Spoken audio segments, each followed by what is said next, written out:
I love the idea of, creatures coming to life and being able to design that stuff is awesome. And I grew up on all these old Amblin movies, and it just reminded me of that vibe. And that was one of the reasons why I jumped on it. It was to, be able to do something like that was very cool.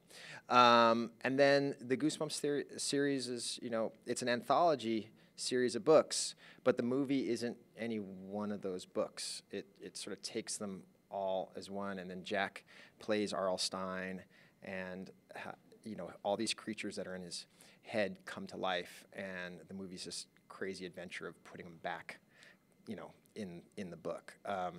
So that was the fun part, and it was super challenging and exciting to work with JB.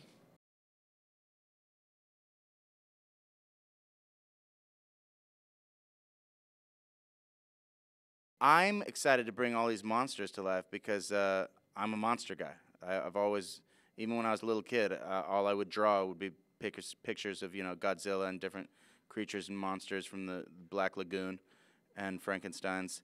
And this was an opportunity to dive into the world of monsters myself.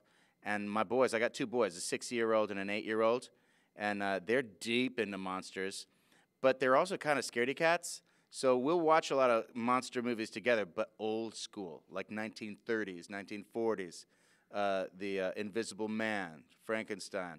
Because those movies, The Creature from the Black Lagoon, they're not really scary because they're 1930s style special effects, but they are kind of scary. So that's what they can handle. I'm not going to show them Alien, for instance. I'm not going to show them The Purge, but they want scare. They want some monsters. So that was the cool thing about this movie. We want to make a kick-ass movie that won't damage our children. You know what I mean? But still be like fun for us to see too.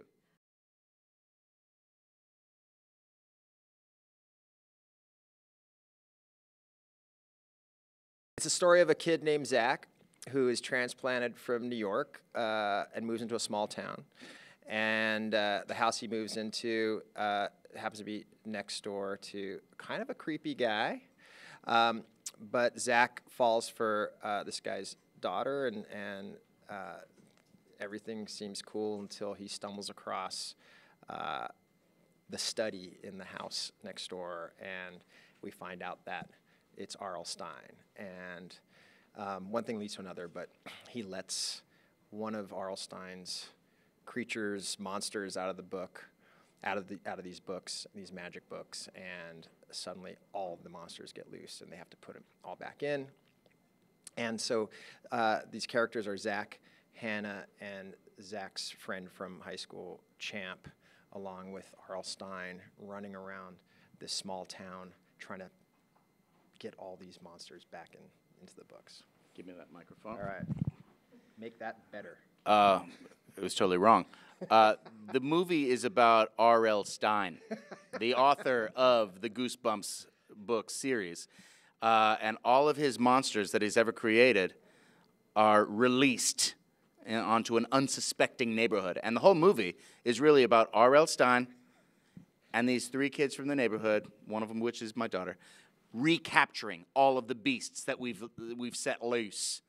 And that's the movie.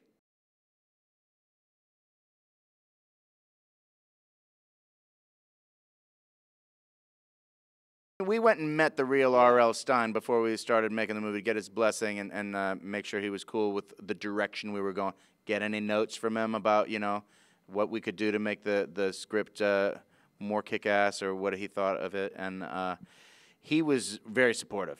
And what I noticed is that he was just very sweet and funny and smart and engaging, and a lot of things that I wasn't planning on doing for the movie, because the dramatic necessity of my playing L.Stine was that he had to be creepy, he had to be foreboding, he had to be just have a little danger to him that I didn't really sense from the real L.Stine. You would expect him to be kind of a creepy dude because he wrote all these scary books, but he's not. He's actually just a sweet dude.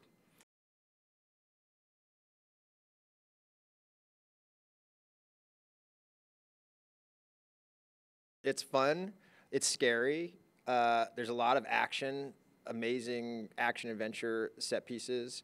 But the best part about it, and the part I'm most proud of, it's grounded. So when it's scary, and we're not undermining the tension at all. But when in between those moments, it's hilarious and fun, and there's an actual emotional arc with all the characters, and a realism to the world, and these supernatural elements enter a very real world, and I think that's extremely cool, and it's actually heartfelt at the end.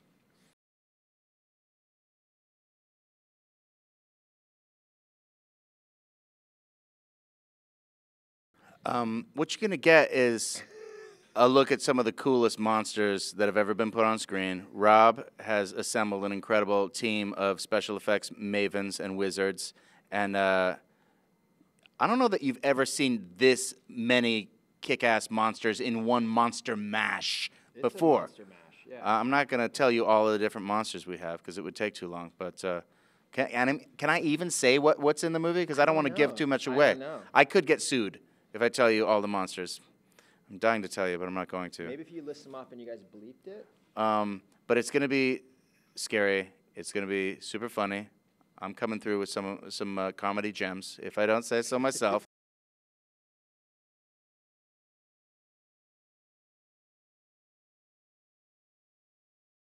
We got these kids that are really great. We cast the best kids in town. And, yeah, Dylan and O'Dea and Ryan really hit it out of the park. And, yeah, I think that America's going to fall in love with them and fall in terror with me and also side-splitting laughs.